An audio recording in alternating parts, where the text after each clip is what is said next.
We live out there in Wetland. Yes. Okay, I'm Ken Swanson. I'm the vice chair of the zoning board of appeals. I'm running tonight's meeting in absence of our chair. And to start by taking the roll. So just say I, President. Mr. Cagney. Here. Mr. Bennett. Yes, present. Ms. Scow. Here. Mr. Belisle. Here. And Ms. Pecknick. Here. And I'm here too. So we have six. When we have six, we have to identify one person from our two associates who will be voting tonight. And we rotate it. The last person to have that honor was Patricia Pecknick with the 11 Purchase Street deal. Tonight, Ms. Scow will be forming the quorum with the four other members here. Maybe the fifth voting member. So we have three public hearings. The first public hearing is the Riverview Condominium Trust, represented by Lisa Mead at 140 to 142 Merrimack Street.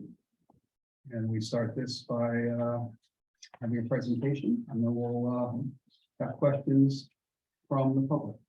So the floor is yours, Lisa. Thank you very much, Mr. Chair and members of the board.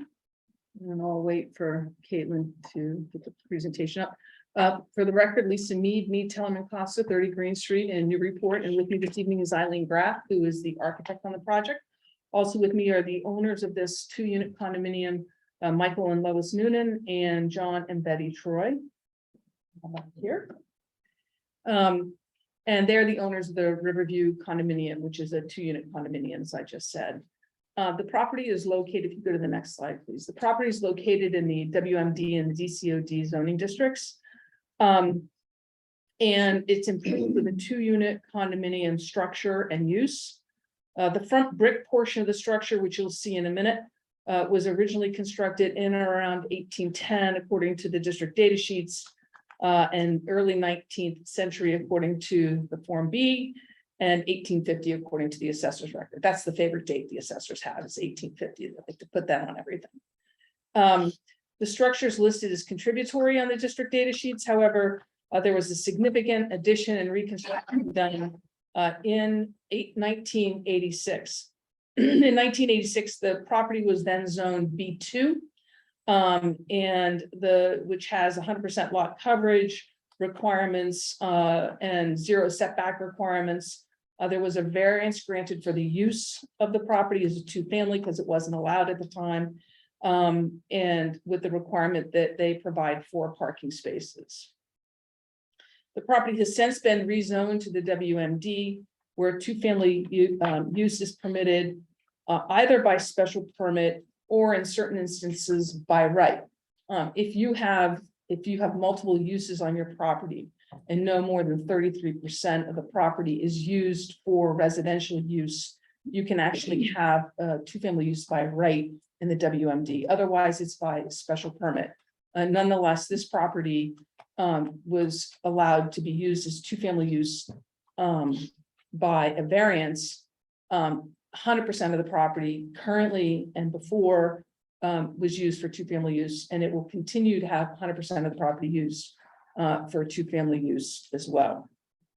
The property is a corner lot with its primary front yard on Pop Crowley Way and its secondary front yard on Merrimack Street. Of course, as you look at the building, when we get to the photos, you'll see that there is an entry on Merrimack Street that used to be the main entry. But with the zoning change a few years ago, the primary front yard is actually Pop Crowley. The property and structure are pre-existing non-conforming, as we've shown in the site plan. For a 2-family use in the WMD, the district requires 15,000 square feet, and the property has 4,891. The front yard setback requirement is 25 feet, and here the property has a setback of 3 feet. That's proposed to be intensified and extended to 2.5. I'll show you why in a minute. And the secondary front yard has a setback of 0.1 feet, and that will not be changed. The required rear yard setback is also 25 feet, which would be opposite Pop Crowley Way, and that currently is 13 feet. That's going to be intensified to 3 feet, or excuse me, 5.5 feet with the proposed addition. There's 25% maximum lot coverage. The property currently has 25.8%. There's a proposal to increase that to 32.8%. Finally, there's a building height maximum of 25 feet in the WMD, and this building has 31.7 already. That's not going to change. The property conforms to the side yard setback and open space requirements and will remain in conformance with those requirements. The property also has sufficient parking with the 4 parking spaces that were required with the variance, and those will also remain. So if you could go to the next slide, please. So here's the existing condition site plan, and maybe you can blow that up a little bit, Caitlin, if you don't mind. So you see Merrimack Street at the bottom, and there's actually no setback on that part of Merrimack Street. And then as you go down Pop Crowley, you'll see the 3 feet setback, but then the lot line jogs in. And what we're going to show you in a minute is that rear open deck currently doesn't count against setback requirements because it's open and an egress. We're going to enclose some of that and it will count as setback. And so we intensify the setback because of that jog there. We're not actually getting any closer. We're just enclosing that deck, which we're going to show you in a little bit. And with that, and you can see the 4 parking spaces at the rear as well. And so with that, I'm going to go to the next slide. So here is the original brick building off of the Form B. You see kind of a chimney in the back that's almost falling off. You see there's actually some kind of industrial building to the right there, both a 1-story and then later the brick bigger where there's a different development now before the railroad bridge or the walking trail. Next slide, please. So here's the condition today on Merrimack Street looking north and down Pop Crowley Way. Next slide, please. And here is the condition looking north on the easterly side. Next slide. And again, here's that easterly side. This is the addition. I see Patricia back there cringing. Here's the addition. Here's the addition that was put on in 1986. We're hopeful that some of the changes that Eileen has designed is going to clean this up a little bit. Next slide, please. Here again is traveling west on Merrimack Street. You'll see there's a lot of vegetation on the right. So as it gets, we have an addition proposed towards the rear. You're not going to be able to see that from Merrimack Street. Next slide, please. And this is traveling again west on Merrimack Street at the entry to River's Edge, one of the entries to River's Edge. Next slide, please. And again, here's from Pop Crowley. And you see those decks in the back that we're going to talk about in a little bit. Next slide, please. Again, directly on Pop Crowley. Next slide. Here's the rear. This would be looking kind of southeast. So these are the decks that are going to be enclosed to some extent on the top floor and redone a little bit. The actual footprint of these decks only extends 2 feet. So we're going to show that a little clearer in some of the slides we have with Eileen. Next slide, please. Here's the back of the property with what we're going to talk about is this exterior stair that kind of swings out on the left-hand side there. Next slide. And that's traveling, that's as your back is to the river, looking south on Pop Crowley towards Merrimack Street. Next slide.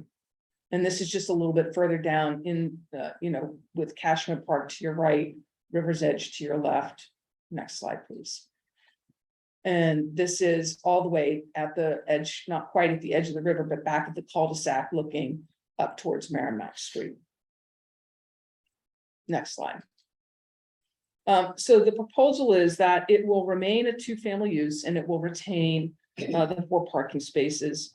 The proposal is to expand the top floor to enclose the deck at the top and then provide more protection for the open decks below, which are also egress for the units. There's a proposed addition on the northeast side, which Eileen's going to review in a second. And as I said a little bit ago, the enclosure of the decks changes that front yard setback to 2.5 feet because of the jog in the lot line. And the rear yard setback is going to go from 13 to 5.5. There's currently a shed there. You might have noticed on the existing conditions plan that's going to be removed That's right up against the property line, maybe a couple of feet away. So the 5.5 is gonna be better than the shed. But certainly because it's on the main structure will be an intensification of that rear yard setback. So with that, I'm gonna turn it over to Eileen to go over the proposed site plan and the proposed renovations. Great. Thank you, Lisa. So if we could, Caitlin, go to that, as the next is the proposed. Thank you. So again, we, just to orient again, Merrimack Street on the bottom left, there, and then as you can see, Puck Crowley is on the top left, if you will, traveling alongside of the property.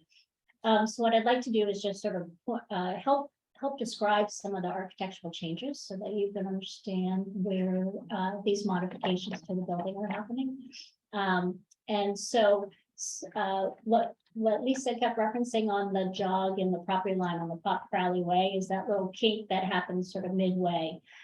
If you look at the back side of the footprint of the existing house, existing structure, there's sort of darker corner there. And that's because I don't know if you recall in the photographs, and I'll point it out in the drawings momentarily, but that back left corner is going to be filled in. It's sort of this chamfer that happened underneath what's already existing, which is the clean roof, gable roof above. So that sort of footprint of end of building took a diagonal on that corner, and we're proposing just to square that up. And then behind that is the deck, the tiered deck that you saw in the photographs, but with the idea that it's extending 2 feet towards the river. And then as you travel around towards what is being considered the rear of the property, we have a long and narrow addition on the downtown side of the structure, and that too I will point out in the upcoming drawing slides. So if we move to the next. So the top two drawings are existing and the bottom two are proposed. And so the top left is the elevation that faces Merrimack.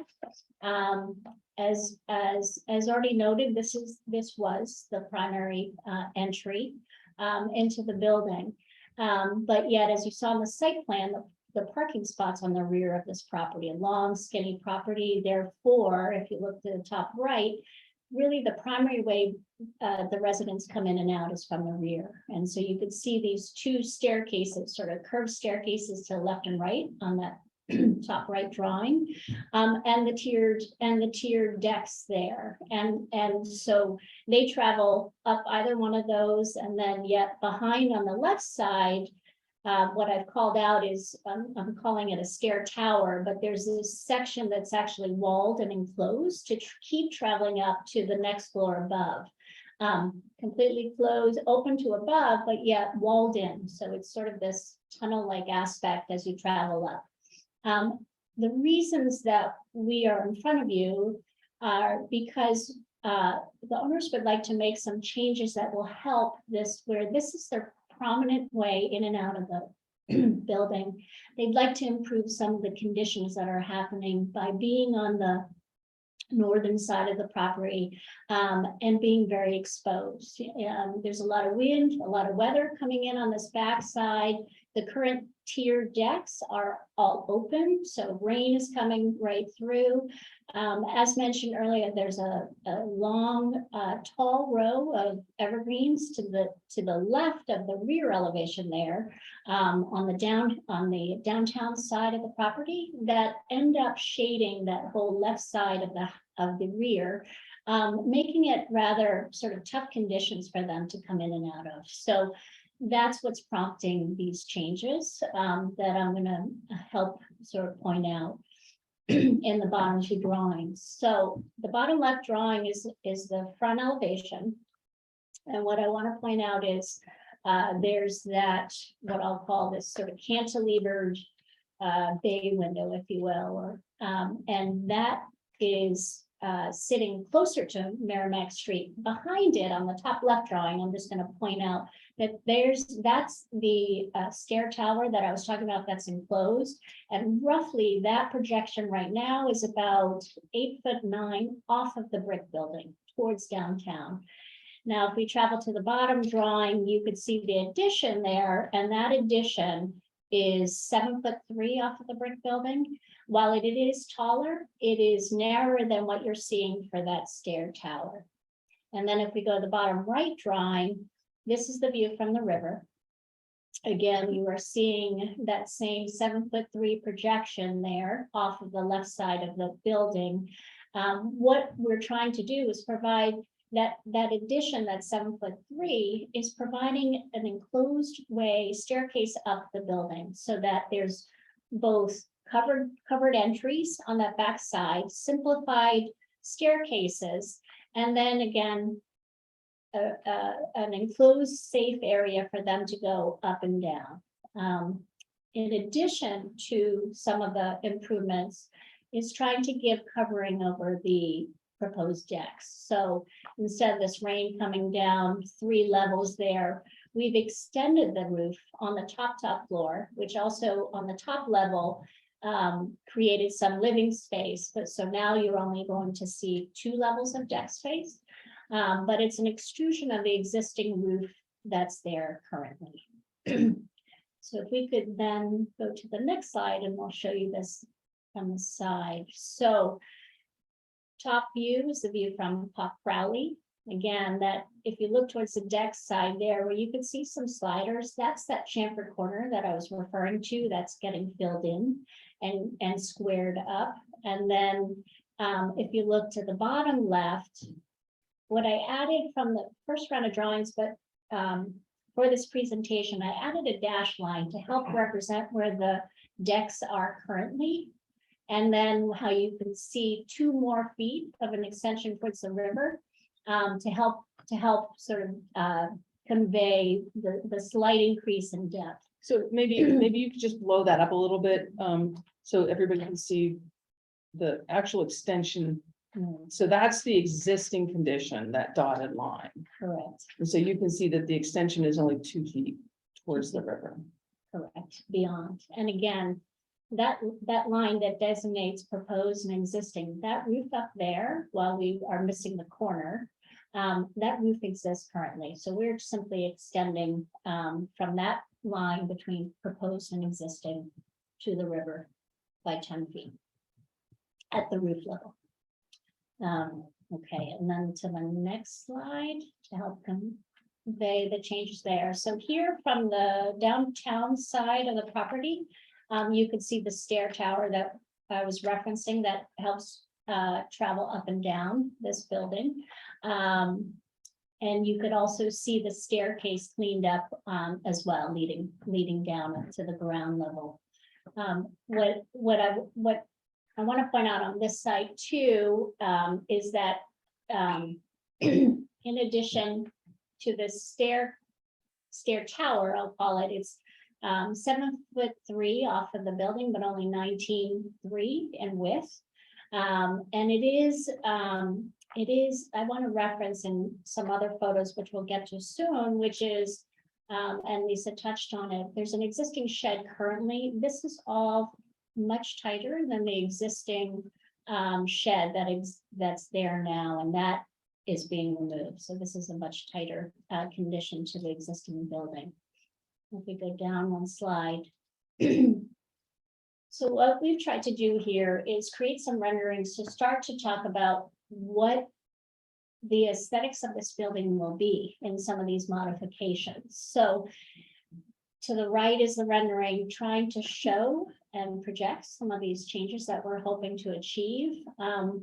What we've inherited with this property is this sort of 1986 addition. I'll call it sort of a piggybacking of with this wood structure on top of the brick. And so there's nothing, you know, what we're trying to do is sort of help make these 2 pieces exist in a way that's much more complementary to the existing brick building. And by that, our hopes are just to find like a coexistence of materials and the palette so that they can be complementary and quieter is sort of the word I keep describing it. And so with that, let's start by talking about the brick building. So we would like to change the windows that currently exist in the brick building and replace them. And when they get reinstalled, to have them come back to what's typically the brick application with windows where they're fully inset to the punch brick opening, as all of our downtown buildings are right now. So that has been lost in a lot of the windows on the Pop Crowley side as well as the downtown side. The ones in the front aren't bad, but we would just like to change this so that they don't feel like if you look at the two that are on the side elevation in the photograph, they're sort of stuck on and applied and with this white trim that sort of jumps out at you. So what we're proposing is taking sort of a monochromatic approach to the other elements of other than brick. So here we're putting in a darker, could be black, could be a dark gray window into the punched opens of the brick. And then if I could point out on the front facade there, the rendering is actually inaccurate in the bottom two windows. I just want to point out that that wasn't updated, but that the window openings that exist today are not changing. So they're two above and two below, and they will remain exactly the same. What is also not shown on that gable end is we would like to replace the fan that's been replaced with sort of a wooden piece, fan-like thing, and bring back a arch window, much like the original. So we would like to bring that back instead of the sort of wooden fan that's in there. And that's shown on the line drawings. Yes, it's on the line drawings, and we can pop back to the original photograph as well, and I can point that out. And then the last thing to point out on the front elevation, and I'll move around the building, is that we'd like to introduce just a small covering at the front door there, something 2 foot in projection, minimal, just to give some covering to that front door, which is inches from the sidewalk, and materials of some sort of metal, just to help encourage and bring back some of that industrial feel.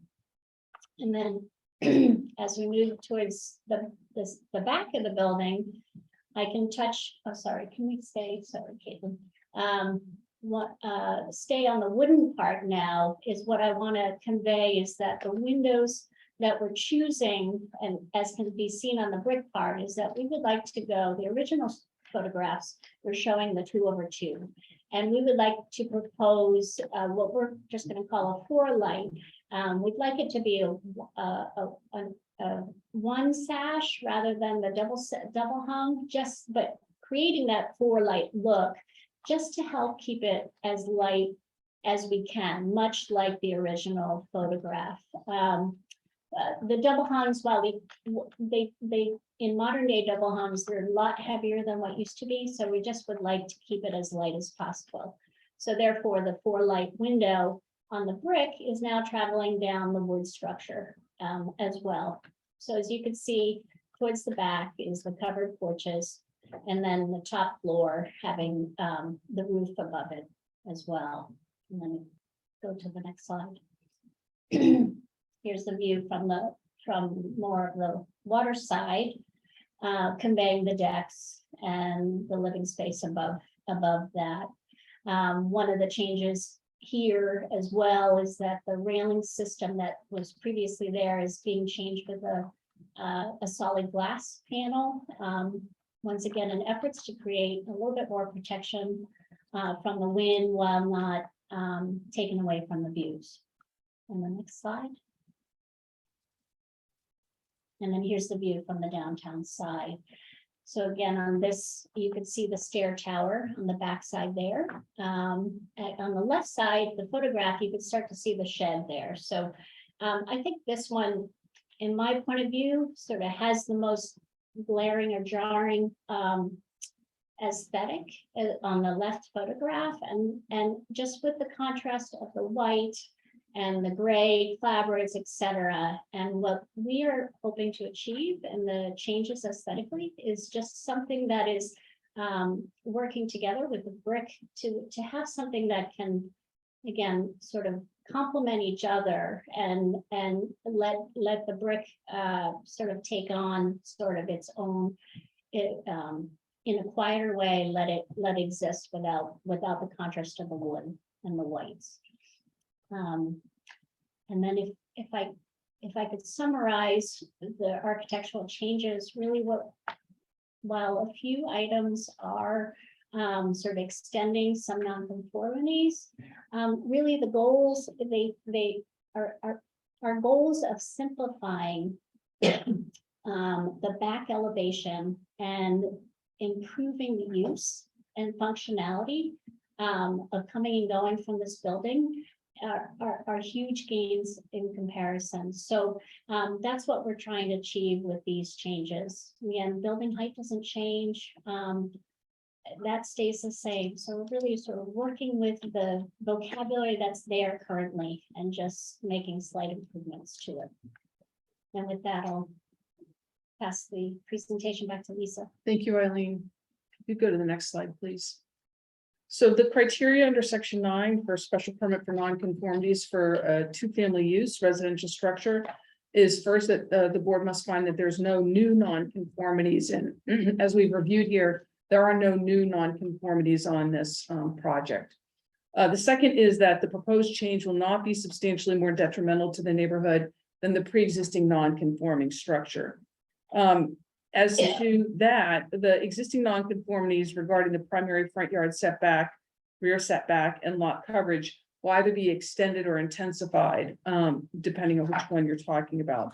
But all other nonconformities will not change, and certainly, as I said, the property will remain conforming in all other aspects.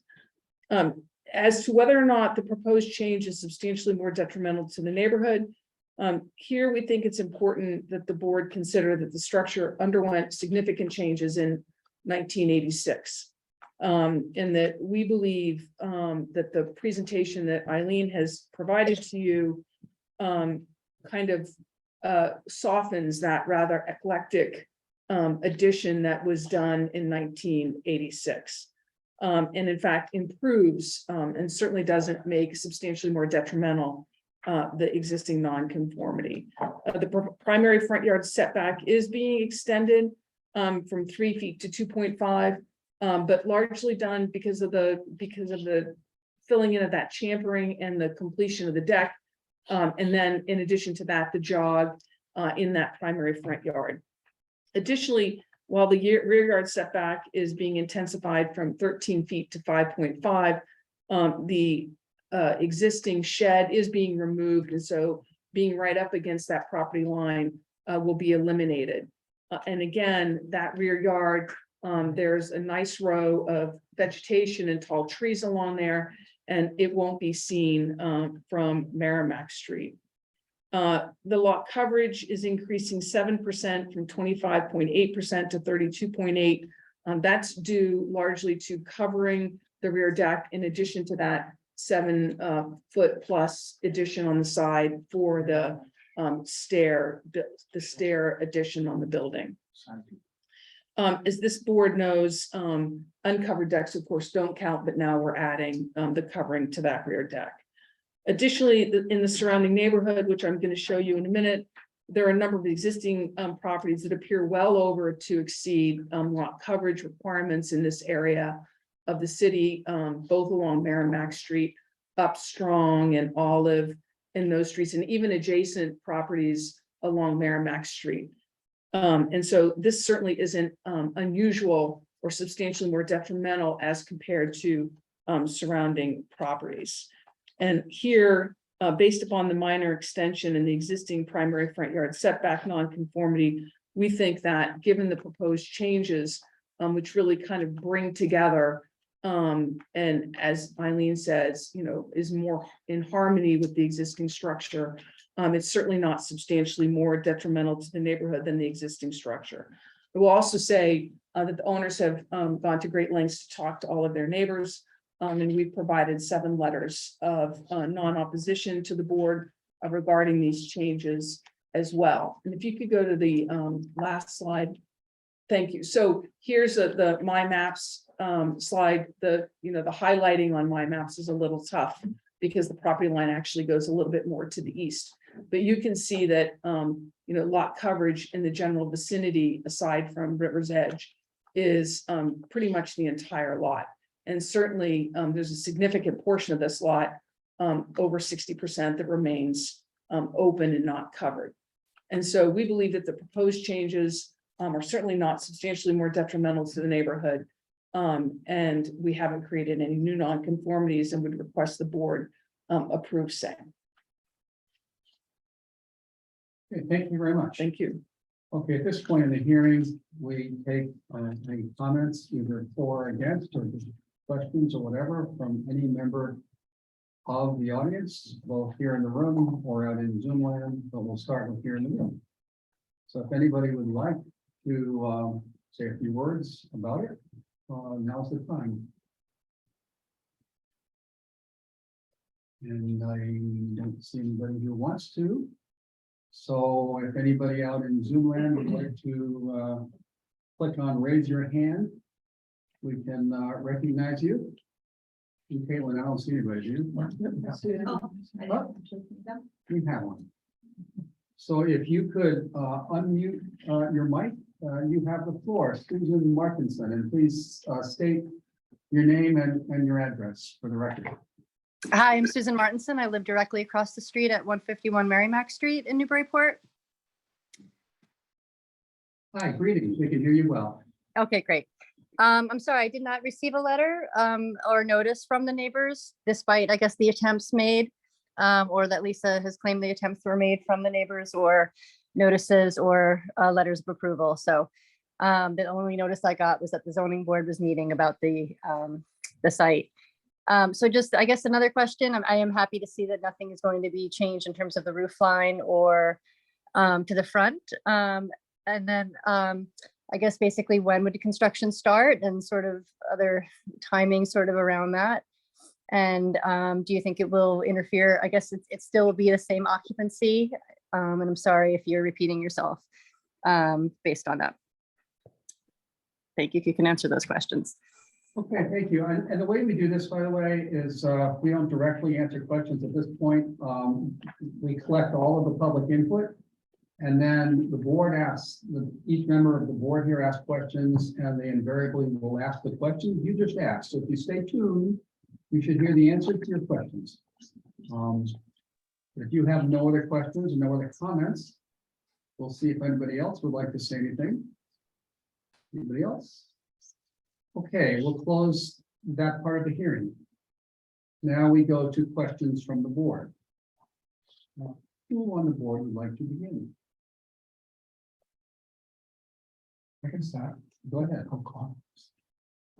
I had a couple, when you drive by the property, there's a white fence along, is that actually on the property? Because when you look at the drawing with that jog in the property line, it would appear that the fence is on the street, if you will, the white fence. Is the white fence on the property or not, not on the property, or do you know? Why don't you go to, there we go. There we go. See that white fence? Yes. Because if you look at the jog on the property line, it would appear that the fence is on the property line and not on the property line. Yeah, I think you're correct, It's- Mr. Shannon. I think it just goes straight down. Straight It doesn't, down, right it down. doesn't respect the property line. Okay. Right, yeah. The next thing was, so the biggest change in the back of the building, you talked quite a bit about the fact that you have exposed porches right now, back decks. Technically, they're still exposed, right? The decks that are going to be left are still exposed, if you will, from the weather, Side. Yes. from one side. Yeah. They have a true roof over them. Correct. Okay. Above railing, yes, that is Yeah. correct. Above ground, okay. All right, I think you did identify the lot coverage was up 7%. There is a 2-foot extension towards the river, so the new building, when it's done, is actually 2 feet closer to the river. I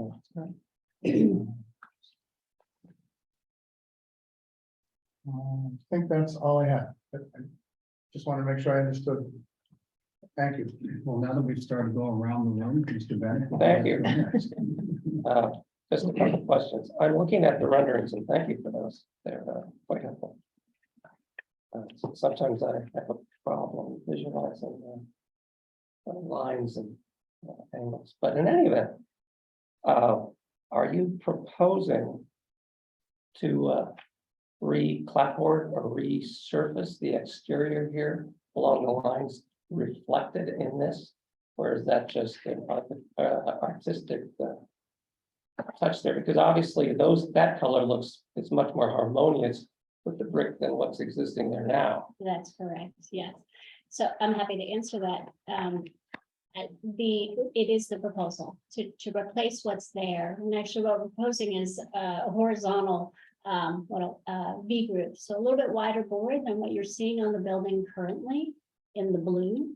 And so everything trim and that boarding will then take on the same sort of muted tone.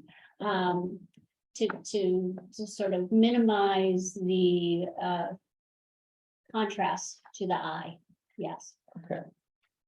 So you're actually going to be removing the existing clapboard and Correct. replacing it. Correct.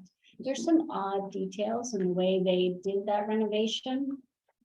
Needless to say, the overhangs such, we're just gonna try to improve some of that quirkiness. It's somewhat incongruent. Yes, Structure, Yes. the initial structure. Unique. yes. There is, if I can, since I neglected to sort of point out that material change, the cantilevered bay window on the flip side, which would be the next slide there. That little three-windowed cantilever bay. I do have that one changing material as well.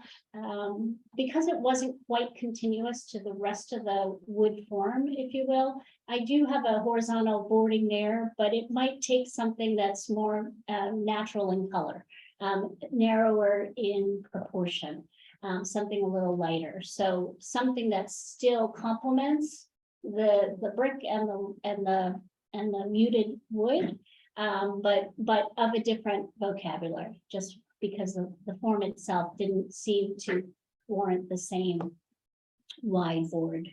Thank you. zone. That's very helpful.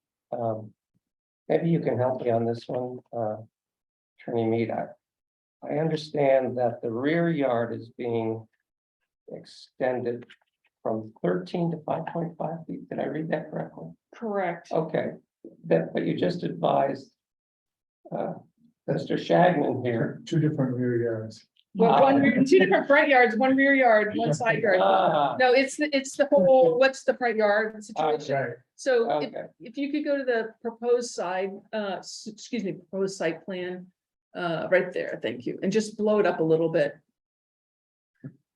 So Pop Crowley is the primary front yard. Okay, So the rear yard is where the stair addition is going, and so you can see in the back, it's the 5.5. okay. Yeah. All right, thank you. Yep.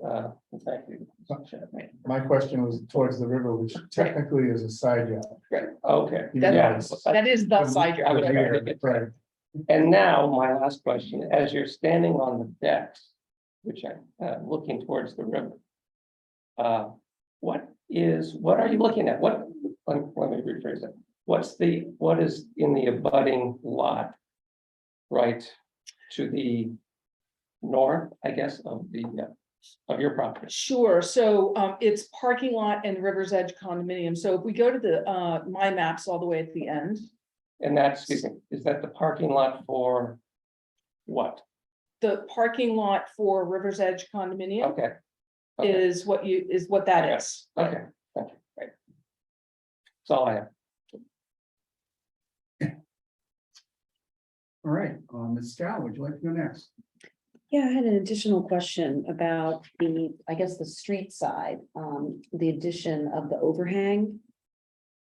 Does that doesn't count, I guess, because it's not enclosed structure. It just seems like it's right over the sidewalk. And is that something that Oh, that is sorry. permitted? Yes, Yeah. so the Merrimack Street Mhm. facade, yes. Yes, So technically, in review with Jennifer and the city office, that does not count as a setback building, et mhm, cetera. So that is an exemption to the edge of building. got it. And but that does go right, does it go over the sidewalk? It does. Yeah, And that's not something we comment on. Or It, it's not our- I think the stairs already go, if you can go back to Stairs the are site already- plan, Ms. yeah. Dowd, yes, I think if you go to the site plan. And blow that up a little bit, Mhm. I think the stairs, it's hard to see, maybe, did he pick that up? mm, The stairs have to go into the sidewalk because the edge of the building is at 0.01, right? So Right. the existing stairs, right, the existing stairs go into the sidewalk. Not an unusual situation as On well. the street. And when you're a title attorney, you don't like those things. The good news is I didn't do this closing, so it's not my problem, right? Thank you.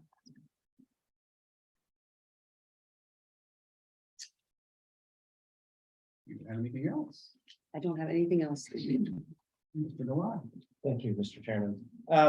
So just to understand, there are no interior stairways in the structure beyond what's proposed in the addition. The currently, the stairways are outside in that sort of stair tower.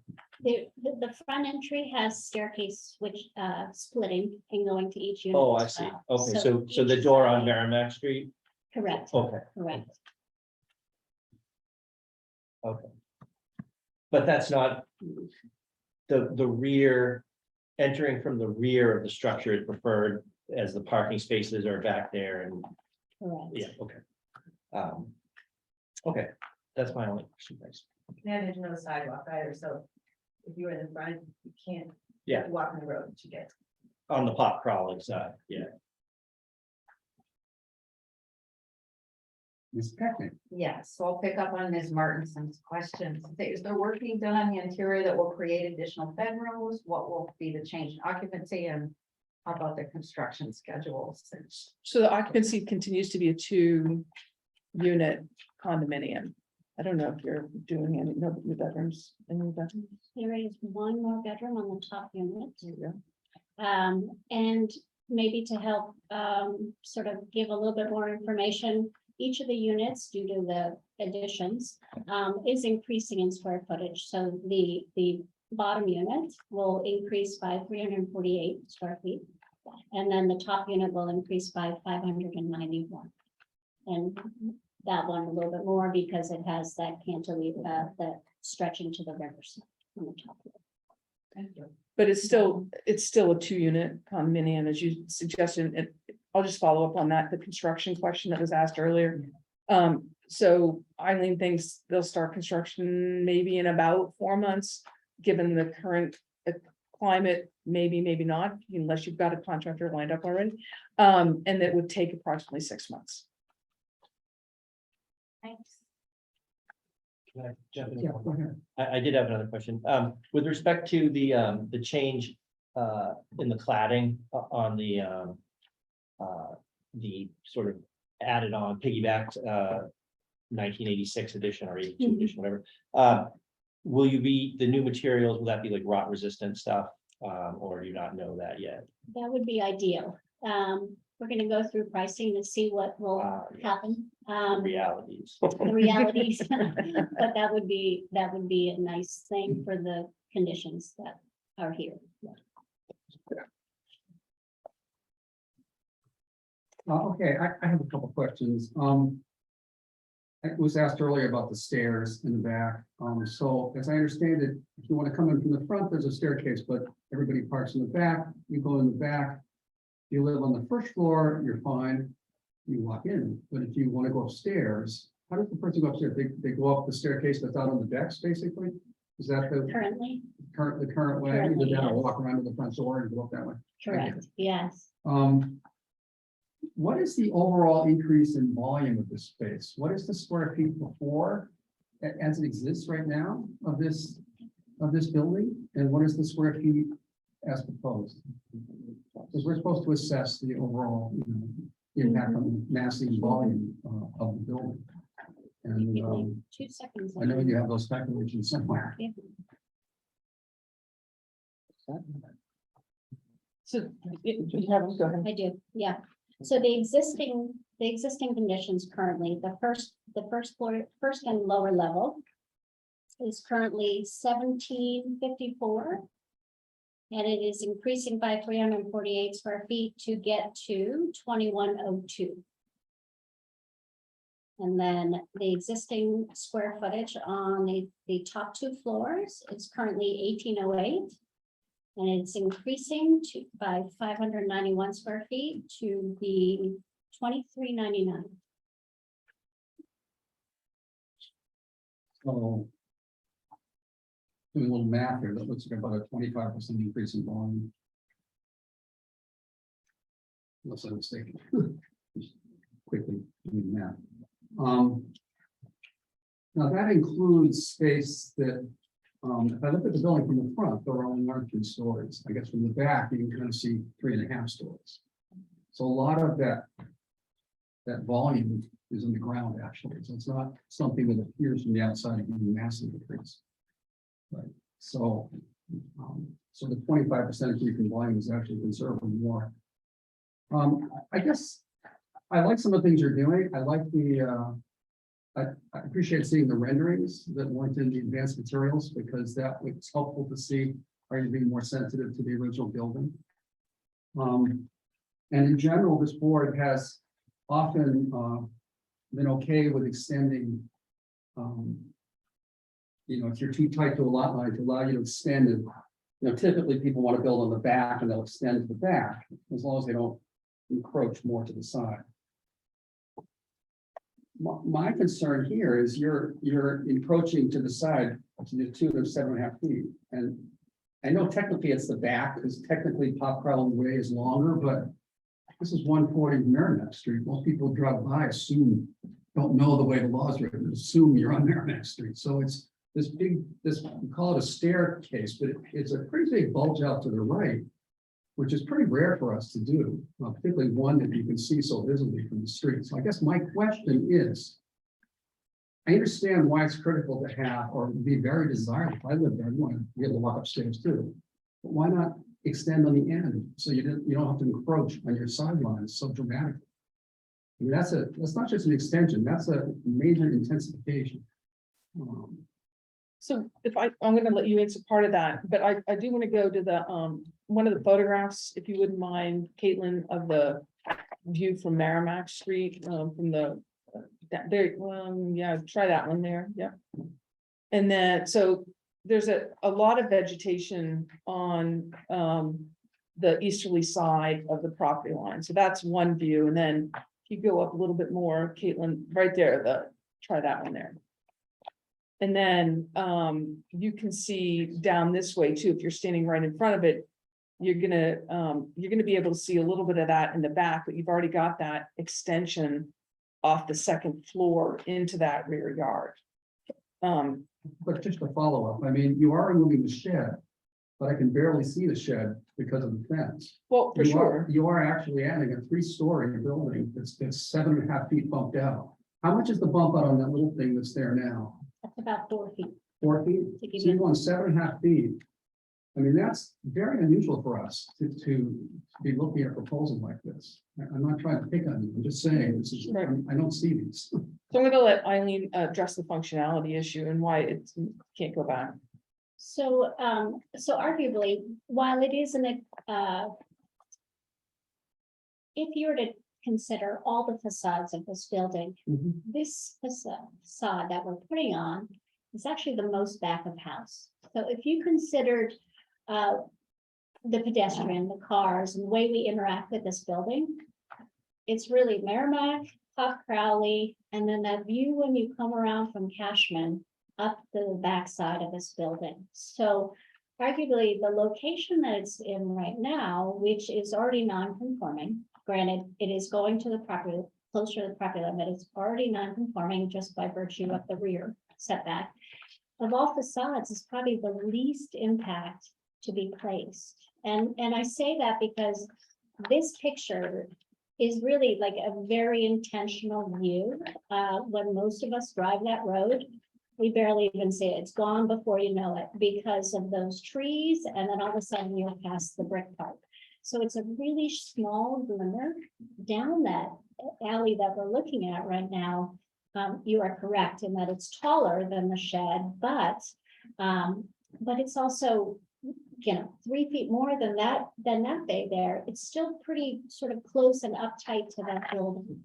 So I guess that's where I feel like it would have been a worse impact on the water side, in my point of view. Lake, Sorry, it would have been a worse impact to extend it back further. yeah, I just think of it as it's already a long building, and then, so the experience that we have driving downtown is extending that yet another 7 feet seems more detrimental than what's, Well, I appreciate you addressing yeah. it. I don't really have any other questions, so. Unless any of the board members have anything else to chime in with, we'll move on to deliberation. Everyone. Yeah. I know you mentioned during the presentation that fan was going away. Is it just getting brick or is Glass. there brick under it? Glass, maybe you go to the elevation, front elevation on the. Because it wasn't on the rendering. It's on the line drawings. Line. Yeah, so if we go to there it is right there. Gotcha. Okay. Half moon window. And I guess I would just want to point out one other thing. If you go to 18 a minute, that's the, go back to the existing condition site plan, please. Just to, the chair's comment. If you could blow up that stairwell in the back right corner there. So the existing stairwell, which is 2 stories, essentially up off the ground, you can see how that open stairwell already goes over closer to that rear lot line, but is not counted as a rear setback because it's not covered. And I just thought it was important to point that out. And if I could add to that, it's not covered, but it is walled in. You're right. So it's sort of this odd boundary where the surveyor has to follow up into the building. To be honest, that's as solid as it can get, and yet we can't count that as the end of the building. And if I could follow up on that, on the proposed elevations, it looks like the amount that you've popped up is about the same width as the external staircase. Is that correct? More or less, that's a good thing to point out, if you draw that line down.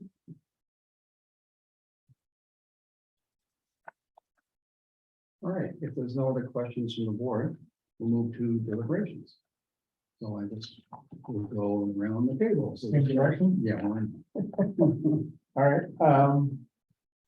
I think the first thing, I like the fact that they're getting rid of those exposed stairways. I hate exposed stairways for egress, and if it's used for entry as well, it's even worse with weather. It's dangerous. It's hard to keep porches ice-free and smell-free. So I think from a safety standpoint, this is a much more elegant solution. As the chair said, my biggest concern was the intensification of the rear yard setback and the lot coverage. Those are in reading the proposal, going through the drawings, those are my 2 biggest nits to pick.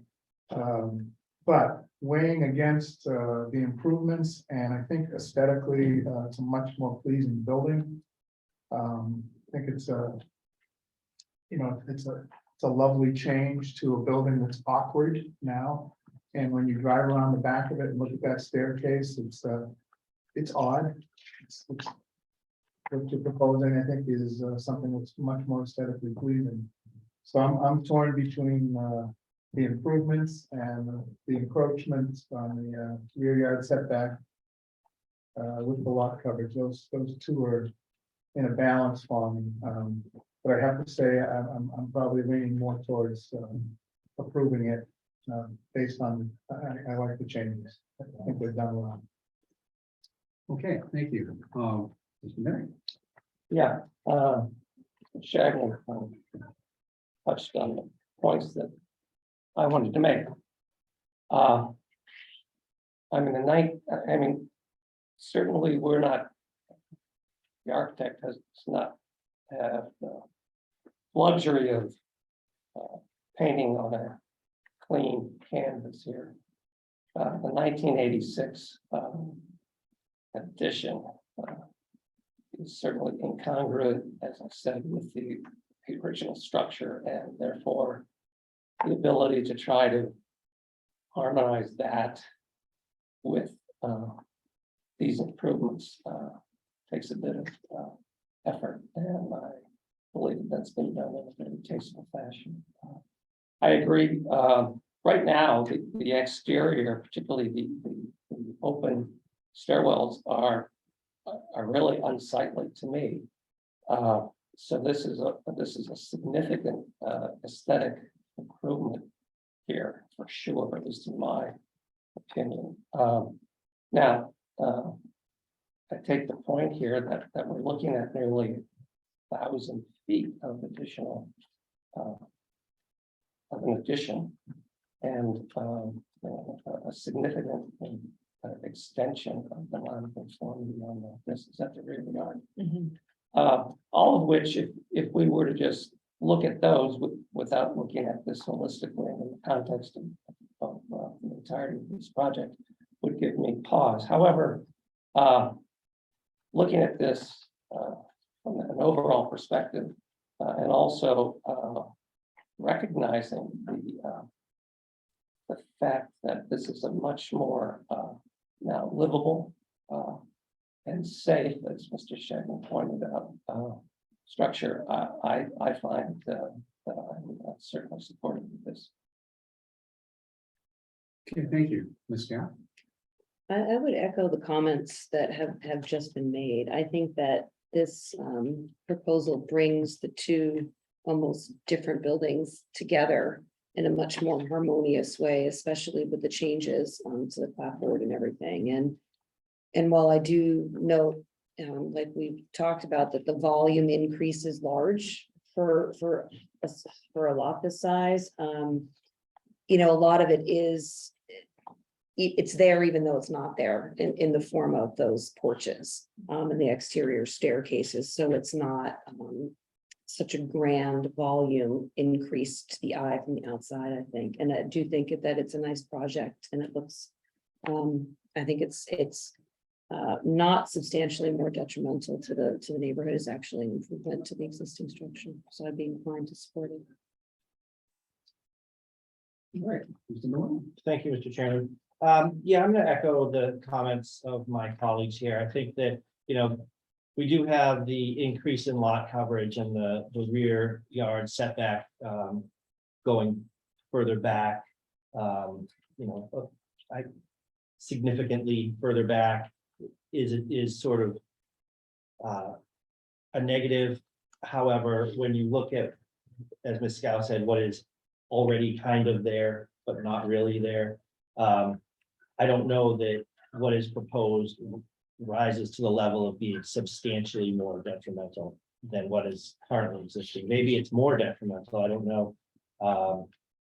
You know, that it's substantially more, since you have the sort of skeletal structure of what's being proposed there now anyway. So I think all that being said, I can support this. So.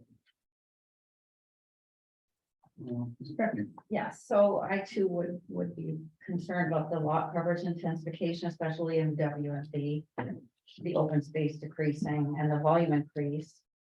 And usually, you know, I'm very concerned about corner lots also, but I think Crowley Way almost feels like a ramp or driveway down into that parking lot, so it doesn't have that vibe of the usual corner lots I'm looking at, and I like Eileen explanation of the least detrimental facade, you know, to solve this problem. I don't generally think that we should look at vegetation and trees in the equation because they could be cut down tomorrow. So that's where I'm at on this. Okay. You know, I started out really not liking that. I know technically it's a rear yard, but from anybody walking by, it feels like a side yard. Because I don't want to have open season here in Newburyport and people making that big of an encroachment on a yard like that. We don't see them, it's very rare. I think this is a very unique building though, the way it was done in the originally in the federal period, and then in the 1980s. I do think you're improving it in many ways. I do get the point that my colleagues have made. The staircase is already there, so it's already a big volume. I hope nobody figures out to just build a staircase and then come in and ask us to please replace it with building. But just setting that aside, because I do worry about precedent. I realize every one we do is separate and different. But I do worry about precedent. Nevertheless, I'm reluctantly convinced by my colleagues to go along and also make this unanimous. So I do support this. So with that, we go to a vote. So we need a motion. Somebody like to make a motion? Yes, I will move that application ZNC 22-28 for a special permit for nonconformities. It relates to 140-142 Fairmax Street. I'll second that. Motion's been moved and seconded. It is time to vote. Mr. Judge, Yes, the Bennett, Yes, Scout, Yes. Yes. you know, vote. Mr. Swanton votes yes, so it is 5 in the affirmative. Thank you very much. You're welcome. Appreciate your time. All right. Next item on the agenda is 22 Phillips Drive. Special permit for non-conformities.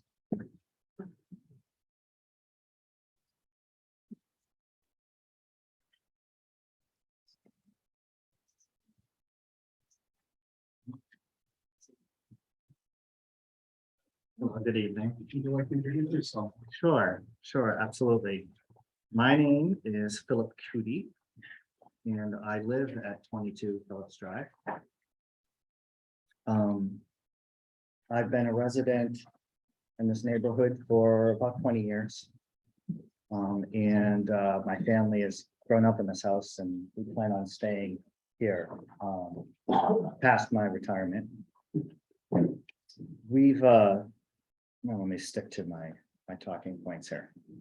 I'm here to talk to you about the special permit for nonconformities. I thought I might tell you a little bit about our ideas. This is thank you for putting it here. Here's my home, the simple house. It's in a residential neighborhood, and it was built in the late 1960s. So we can see this is the side of the house. You can see my existing deck here. And here's the back with plenty of backyard there. There's a pretty spacious backyard. And then here's the other side of the house. It's pretty simple, straightforward junior colonial, I guess you would say it is, it has a cantilever in front, as you can see there. I think, do you have the site plan? Oh, there. Okay, good. So let's start with the site plan before we get to the addition. So the site plan here, you can see it's actually not highlighted, but the existing house is that rectangle right there.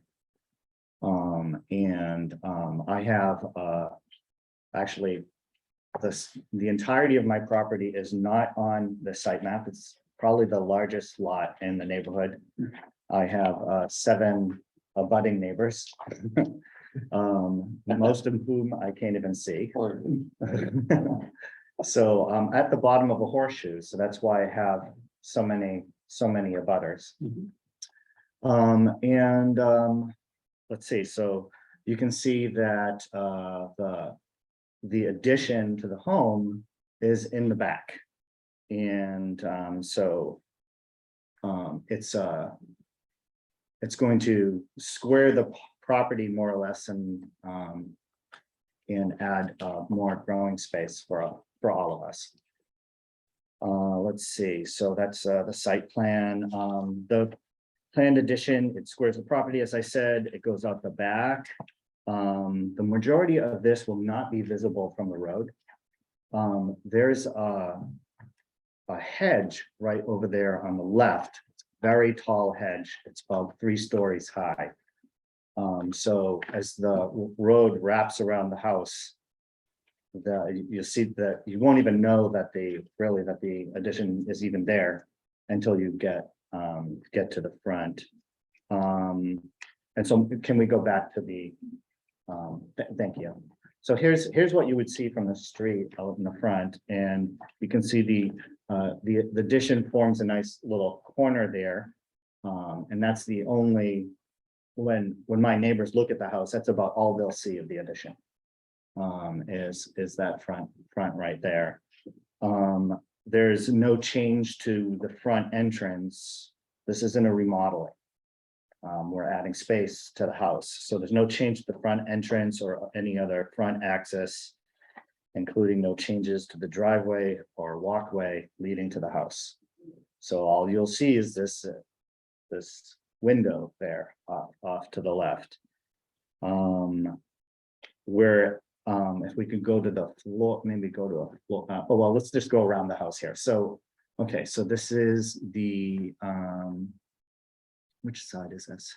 Left and top and right. Okay, all right, thank you so much.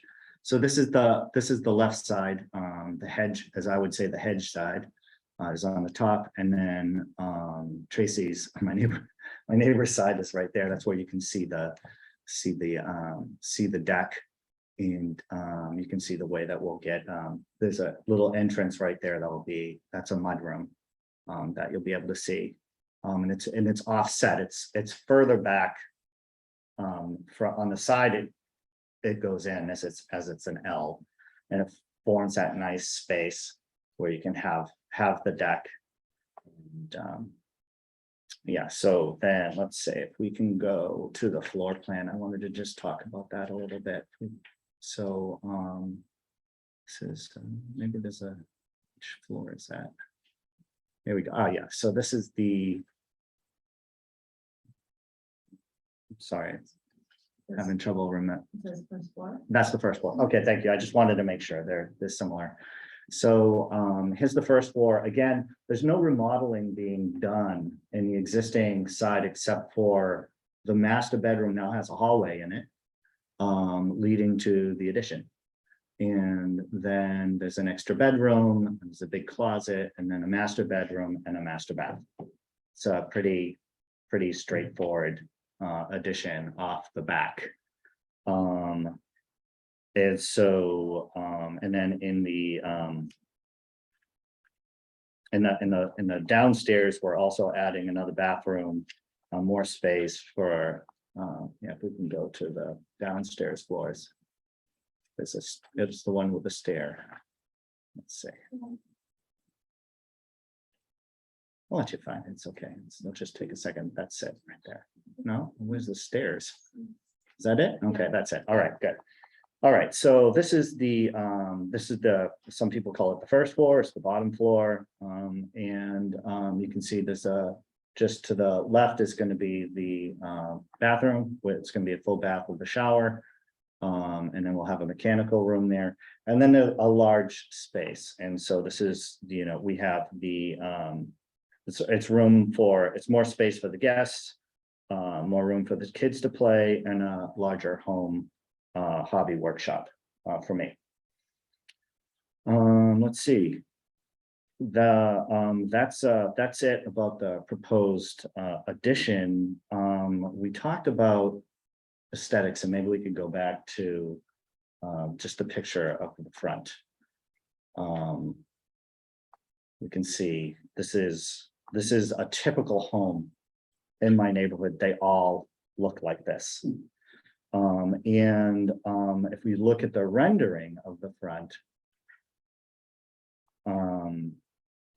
just from the idea of nobody's even going to notice that I added an addition.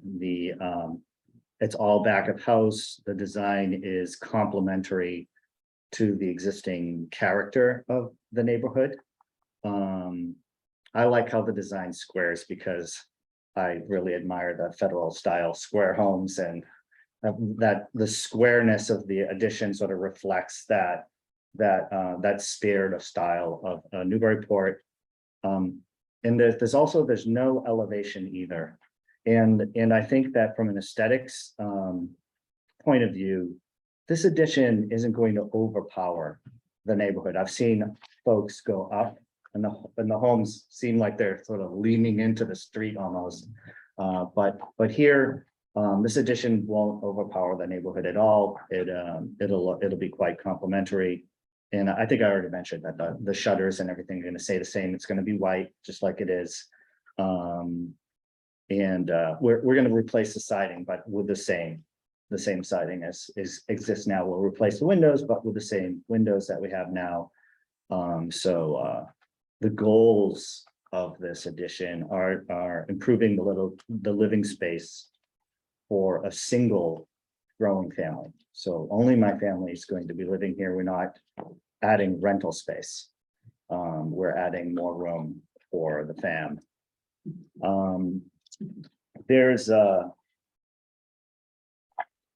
There's this non-conformity.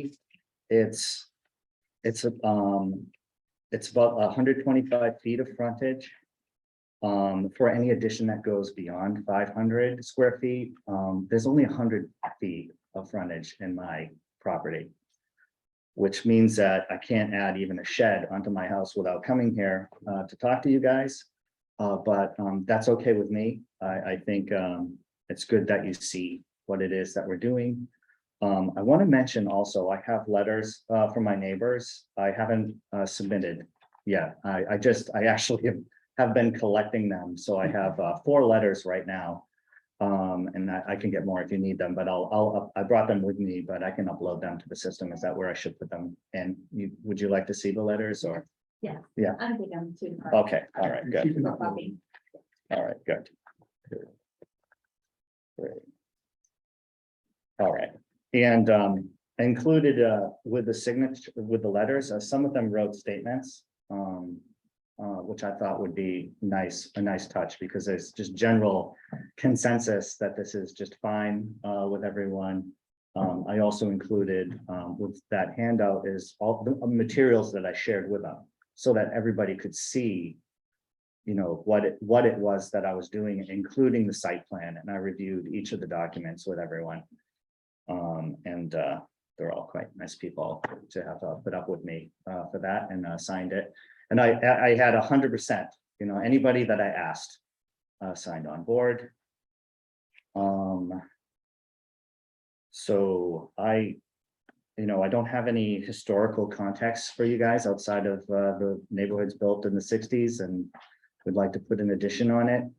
I think, you know, we've been working together, so I believe you have everything that you need, and I guess that's it. I brought John with me, and John's the builder, so he's here with me if you have any questions for us. Okay, thank you very much. Okay, at this point of the hearing, we asked if anybody else in the room or out in on the network here would like to make any comments. So would anybody else like to say anything? And I don't see anybody out there raising their hand. If you want to, it's time to raise your hand and we'll recognize you. Okay, seeing no one, we'll move on to questions from the board. Bud, do you have any questions?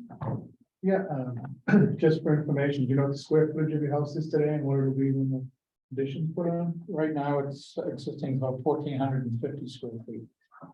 And the addition's 1,140. So basement on the first floor, it's a split level. Yeah, it's a split level land. So you'll end up around 2,600 square feet. That's all I had. It's the drawings are quite clear. The zoning matrix is the best one I've ever seen. Yeah. You have a lot of room on the lot. You've got a huge lot and a tiny house. Yeah, it's great. It's great. There's plenty of black back. I don't know if you guys saw I had room for the batting cage back there, and it's great for wiffle ball. So if you guys want to come over for a wiffle ball game. Yeah, it's a huge lot. That's a great view. 50,000 square feet. Yeah, you can see all my abutters. It's like Yeah. everybody wraps around me. Yeah, And the wood stand actually you can, I don't know if you can see the grass there, but the wood stand starts about halfway through. So the majority of my lot is woods. Mhm. I plan on keeping it that way. Mhm. Because Okay, it's any nice, other it keeps the questions? highway noise down. No other questions? Mr. Bennett, do you have any questions? I have no questions. Scout? No, I would just echo, what my colleague said here, that, after building an addition of this volume, you still have 91% open space. Mr. Brown? No questions, good presentation, thank you. Well, thank you very much. Yeah, nothing. I don't have it either. I will point out, I don't see any non-conformities either, so I think that's already sort of been said. Yeah, So with that, we will close that portion of the meeting and move to deliberations. I guess I'll start. I have to say I support this wholeheartedly. You have a nice modest home. You're increasing it to what I would consider a modest size. The neighborhood can take the massing. Some of your neighbors have had additions, so their houses, they're bigger than yours. And like I said, the zoning matrix, if it wasn't for your front yard, the length across the property line, you wouldn't be before us. Mhm, So mhm, you've that's got a for sure. massive lot, you're set back on all four sides. Mhm. It's, for me, it's a no-brainer. It's a great project, and again, good presentation. Thank you. Mr. Bennett? I'll adopt Mr. Scheidel's comments. Support this. I will as well, and I support it. Yep, I would say the same, and I can support this as well. Same. Same with me. Excellent, excellent. So with that, I need a motion. I'll make a motion to approve the special permit for non-conformities for 22 Phillips Drive. ZNC 22-30. Second. Oh, Sorry. Mr. Bennett, Seconded. It's been moved and seconded. Well, now we will vote. Okay. yes. Mr. Bennett? Yeah. Scott? Yes. Maloney? Yes, And I vote yes, 5-0. May I ask a question? Sure. What's next? Next is, oh, you mean for you. Yeah.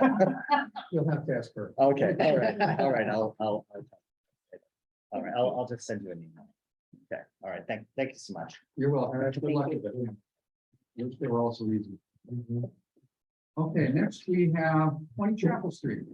Brian and Megan Garrett.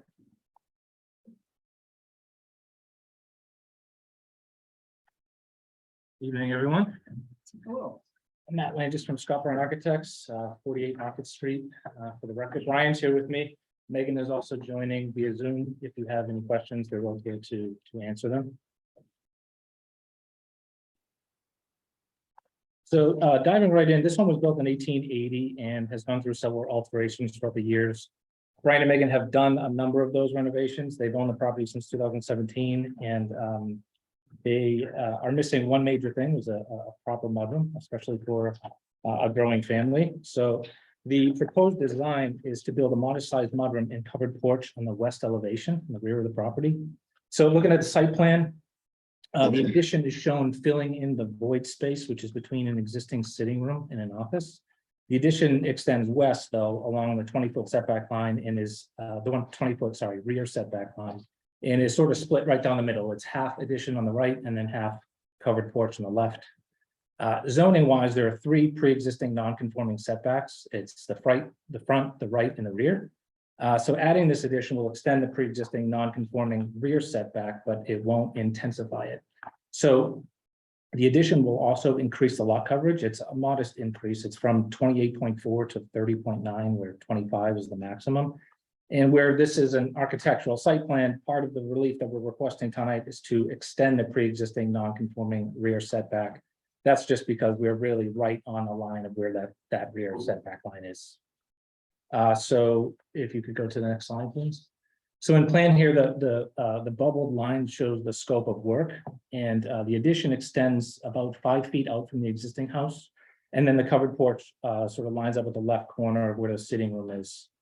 The addition, though, extends back towards the rear and then lines up with the corner of where the office is in the back of the property. Could you go to the next slide, please? So this is the left elevation, the west elevation. The scope of work is bubbled in red. We are extending the existing roof to the left. The existing roof sits over the sitting room.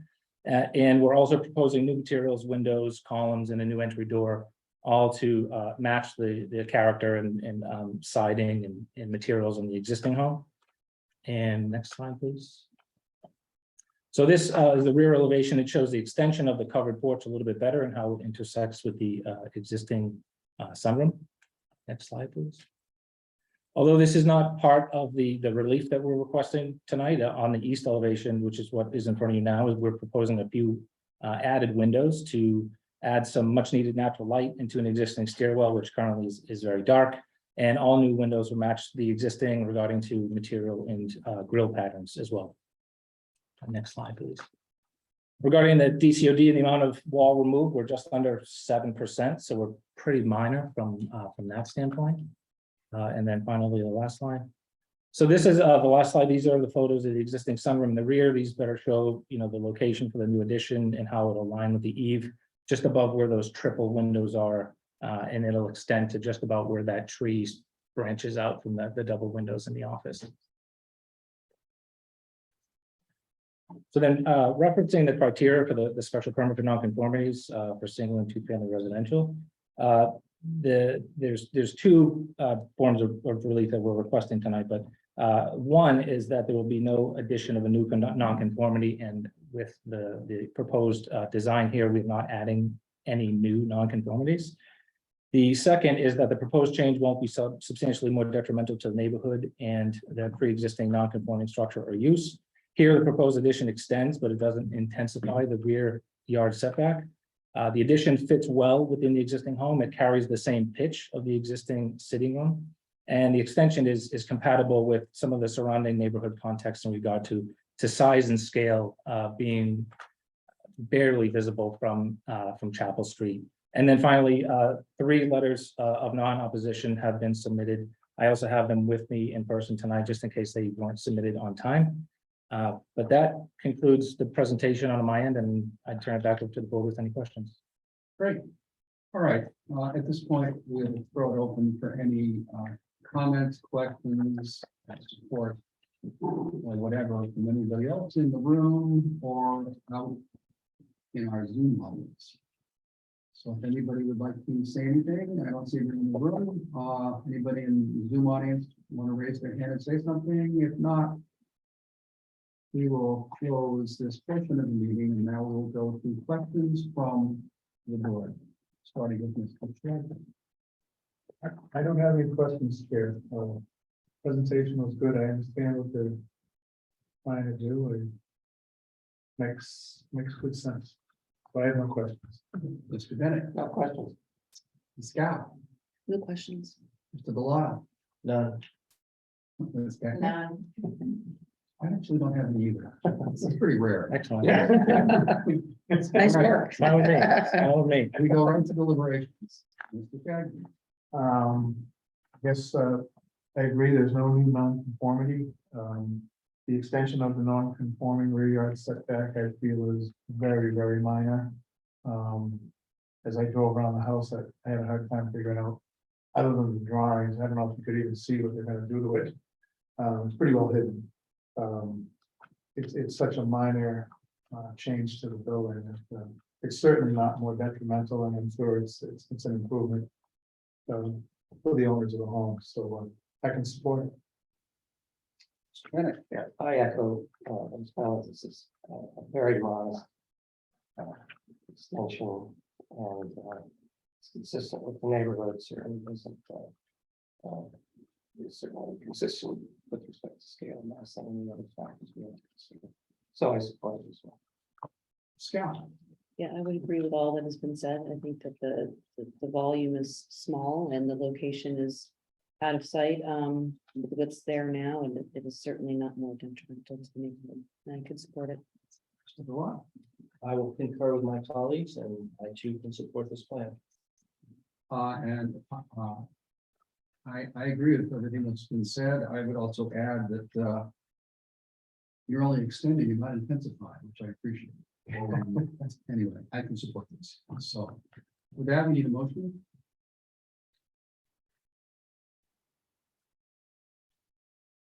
I'll make a motion to approve the application for 20 Chapel Street. DNC 22-31, it's a special permit for non-conformities. A second. Been moved and seconded. Would you like to vote? I'd like to have my vote, yes. Yes, I approve. Susan? Yes, Sal? Yes. Lyle? Yes. And I vote yes, it is unanimous. Excellent. Thank you very much. Thank you, everyone. All right, that's it for our hearings. We do have in our business meeting, we request for an in-law apartment to be renewed. Technically, they should be done every 3 years, so. Steve, you have the floor. Thank you. This is for the record, this is me telling the cost of 30 Green Street. This is an in-law that was approved 3 years ago in February by the board. It was a long construction process. And it's done, and now we're up for renewal, and that's what we're here for. The occupants will be are the recent college age graduates of the owners.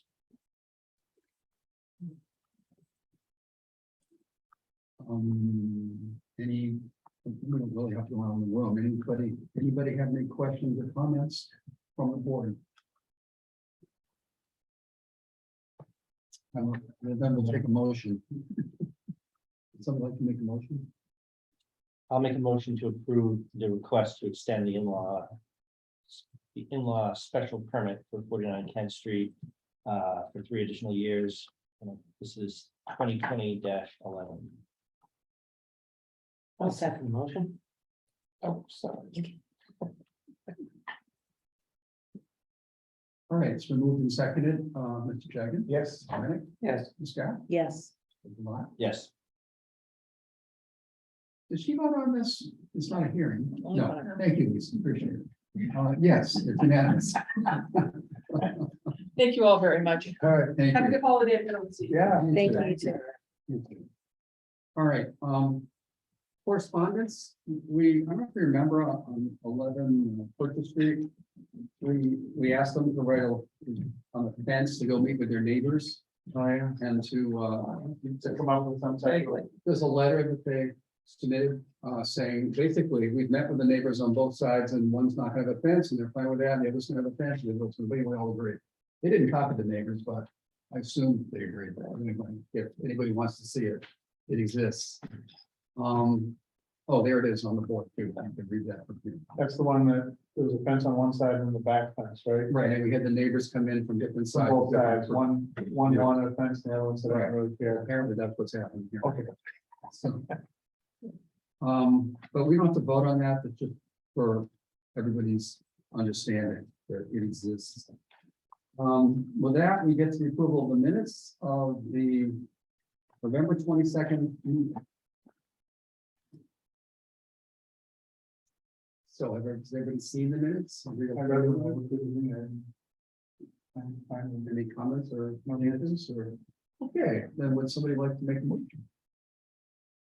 I'll make a motion to approve the minutes as submitted. Is there a second? I'll second that. It's been seconded by Mr. Valano. All in favor? Aye. Bye. It is unanimous. Were you okay with that? Okay. All right. That's other updates from the chair or planning director. Caitlin, do you have any updates? No, none, thank you. Rob's not here. I don't have any updates. So there's nothing else. It's 8:30. So I guess we need to move to the hearing. I'll make that motion to adjourn. Here. Good meeting. Thank you. Well Excellent done. job, outstanding chair. We are. Well done.